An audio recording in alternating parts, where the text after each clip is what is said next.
bwa mbere na mbere naguma mbandishimira Imana mushobora byose kuri umwe wese muri mwebwe ari muri kino kibanza. Ndayishimire ko yabazigamye ikadushikana ngaha twese turi bazima. N'ubuntu bwayo yatugiriye neza irakaninahazwa. Ubwa kabiri reka ndabashimire mwese muri hano mwavuye ahatandukanye, mwavuze muti dutegerezwa kuba muri kijya kibanza kugira ngo tuze gushigikira komine Mukaza. Turabakengurukiye cyane. Nk'uko uwumpaye akanya yabivuze, turi ngaha kugira ngo nk'uko mubizi mu gihugu cacu hariho itegeko yuko ku mwaka duhimbaza umunsi mukuru w'amakomine. Imbere y'umunsi mukuru w'amakomine harabaho umunsi wo gufashanya, Journée de la Solidarité Locale. Rero muri komine Mukaza twatanguye kuwitegurira uno munsi. Uno munsi ku munsi wa gatatu niho twatanguye kwegeranya ibyo tuzofashisha bantahonikora bacu, ibyo tuzofashisha ababikeneye. Rero uwo munsi umuntu wese atanga icyo afise, atanga icyo umutima wiwe wamubwiye gutanga. Nta tegeko ririmwo ngo utegerezwa gutanga iki canke kiriya. Nimba ari amafaranga, nimba ari impuzu, ari ibikoresho byo mu nzu, ari ibase, ari indobo, ari ibyo byose turafise abantu babikeneye. Ni ukuvuga ngo umwe wese atanga icyo umutima wiwe wamutumye gutanga kandi atanga icyo ashoboye. Nta tegeko na rimwe rihari ngo utegerezwa gutanga iki canke kiriya. Uwo munsi rero tuzoheraheza ku munsi wa gatanu. Ku munsi wa gatanu itariki 31 z'ukwezi kw'indwi. Uti muzoherahereza hehe? Tuzoherahereza mu giteramo tuzogirira kuri Boulevard de l'Uprona. Boulevard de l'Uprona hajya juste imbere ya stade Intwari. Tuzotangura isaha 8 kugira ngo umuntu wese ashobora kuza aho hantu hugururiwe umuntu wari we wese.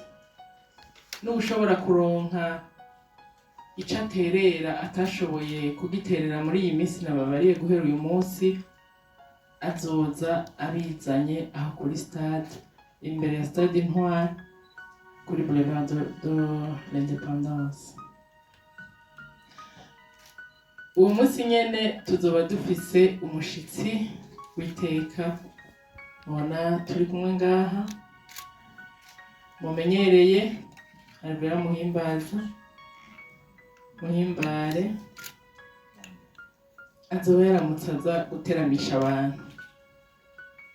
Ziba ari ibintu biryoshye cyane. Tuzohimbaza Imana rwose twibuka abatishoboye bacu, twibuka bantahonikora bacu. Ku civugo tuvuga tuti bafashirize aho bari. Turabona cyane ngaha muri komine Mukaza abantu mwibarabara baza gusaba, ukabona ubundi abantu babahereza amafaranga. Turamaze gutohoza tugasanga hariho nabo baja gukura mu yandi mazone canke mu yandi makomune kubera bafise ubumuga kanaka, bakabazana kubasabisha hajya mu gisagara hagati. Rero turafise ibigo bitandukanye, eka mbere turafise n'abantahonikora batandukanye bari mu mihana, abatishoboye n'akaryo keza rero ko kubashikako, n'akaryo keza ko kubagarukirako kugira ngo by'ukuri natwe tugire ico dukoze. Murazi ko gutanga bitanga umugisha, kandi by'ukuri Imana irakunda umuntu afise umutima utanga, umuntu afise umutima ufasha. Duhamagarira abantu bose, amashengero, amabanki, ama-assurance, abantu mwese, ama-association, kugira ngo by'ukuri uwo munsi mudushigikire, mushigikire commune kugira ngo dushike kuri ba ntahonikora bacu, dushike ku batishoboye bacu, kandi ndazi ko bizogenda neza. Nababwiye ko gutanga bitanga umugisha. Murakoze, Imana ibahezagire cyane.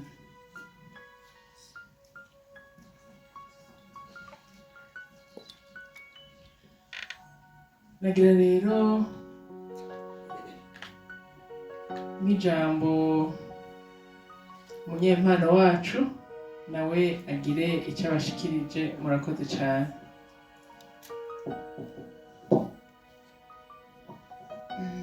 Yesu nashimwe. Ndabaramukije cyane kandi ndabashimira ko mwemeye kudutiza akanya mukabana natwe, kemera kuza kumva icyo twifuza kubaganirira kuri uyu mugoroba. Impamvu twicaye ngaha, twicarizwe n'umutima w'urukundo nk'uko nyakubahwa yabivuze. Dufise igikorwa twifuza gukora ku munsi wa gatanu kuva saa 8. Ni igikorwa cyo gufasha abatishoboye. Ndizera neza ntakekeranya ko abantu bose bashoboye kano kanya, ntabwo bavutse bashoboye.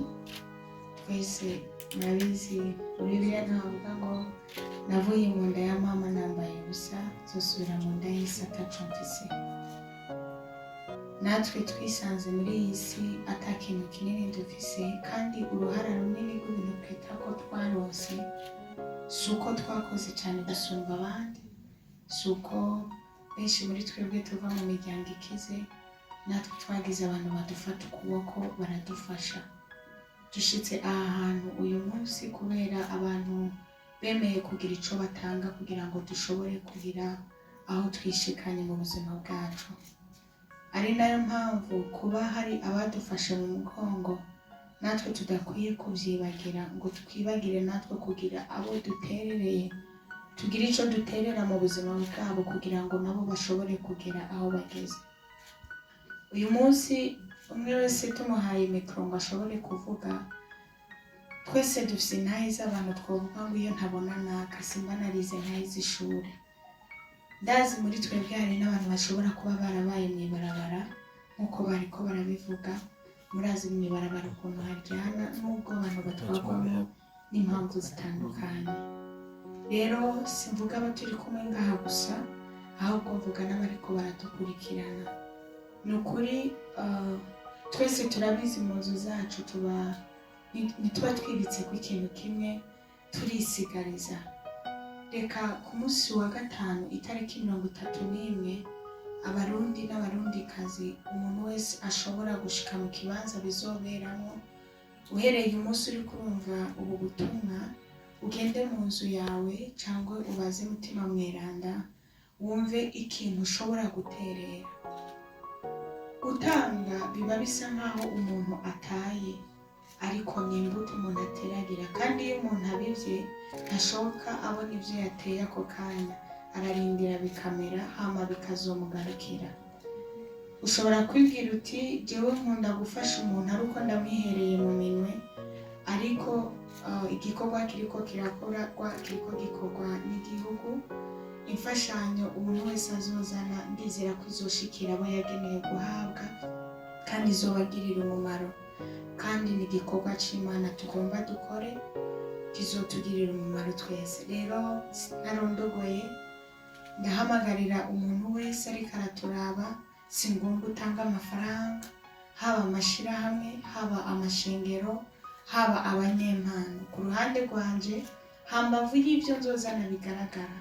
Naravuze ngo kuva ari igikorwa cyo gufasha abatishoboye, nanjye ndemeye gutanga impano yanjye kugira ngo izifashe muri ico gikorwa kigende neza. Namwe muri ngaha mufise ibintu byinshi byo gutanga impano yabahaye. Nukuri uko tubabona ngaha aba ariko tuzobabona no ku munsi wa gatanu, mwaje kudushigikira kuva saa 8, ndetse n'abariko baradukurikirana bose ku munsi wa gatanu, impuzu, ibyo gufungura, amafaranga, abazana amakaye. Turi mu gihe abavyeyi bagomba batangure kugurira amakaye abana yo kujana ku ishure. Hari abana benshi bari mw'ibarabara bakeneye kwiga ariko babuze ingene bashobora kwiga. Muze mushidukane n'iyonka, muze muzanye izo mfashanyo zanyu kugira ngo dushigikire kino gikorwa. Murakoze, Imana ibahe umugisha. Twababwiye yuko kwinjira ari ku buntu, kwinjira ni ku buntu, ariko umuntu wese icyo umutima we uzoba wamurongoye gutanga azoza akizanye kugira ngo ashikane ivyo bintu natwe tuvyakire. Kwinjira ni ku buntu, umunyempano wacu azoba ari hari, azoba ariko arateramisha abantu kandi bizoba biryoshe cane.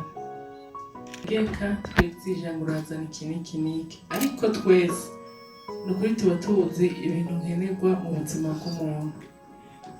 Turakenera ivyambagwa, ni ukuvuga ko uwuzanye ivyambagwa ntaja kuraba vya bindi yaheba, vya bindi vyatabaguritse.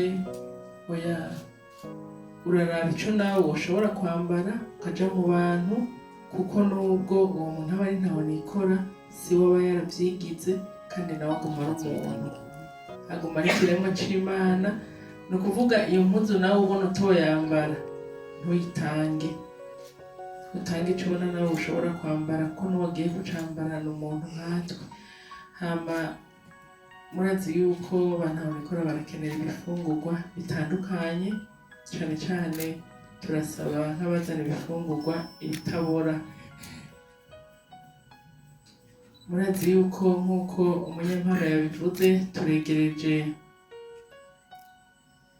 turi mu buruhuko bw'ici, uburuhuko buheze abana bacatangura amashuri. Turafise abana usanga by'ukuri boja ku ishuri, ariko kubera uko babayeho, kubera ubukene imiryango yabo ibifise, adashobora kuronka amakaye. Nayo nyene ikintu ciza, ni ukuvuga ngo nibirya twese dukenera mu buzima. Bana banikora n'abantu nka twebwe nabivuze, bakenera birya natwe dukenera.